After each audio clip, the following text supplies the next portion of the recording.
Where do you think we're at right now, with the pandemic changing, right, the way we're doing business, where that's going? One, I'd love to get your perspective on, where tech is and where, and not enablement, what was the word I was looking for, utilization is that going to start to change? And how, if I'm a founder, do I think about that when trying to sell into this space? That makes sense?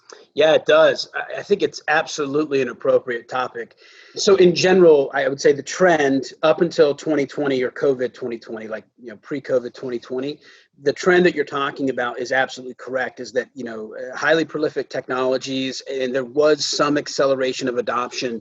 But the truth of the matter is that COVID has proven to be another one of those Darwinistic moments for society, for the economy, and especially for large enterprises. Like, at the end of the day, again, in my background, put aside tech, if you want to sell into B2B, mid-market, larger market, doesn't matter what the cap is businesses that are in a state of flux, or the greater the degree of state of flux that they are in, the more they are looking for solutions and the more they are open to new solutions. And so COVID, much like September 11th, much like the 2008 financial crisis, and actually, I would say it's kind of an intersection of those two things in terms of impact, or a compounding of those two things as far as effect, is proving to be the time where more enterprises are looking for answers and looking for solutions. And I'll tell you this, I think the permanence, just like with those two events before, the permanence of what these solutions or what this moment has done to their decisioning process, I think that will be more noticeable than even the changes they've adopted so far. So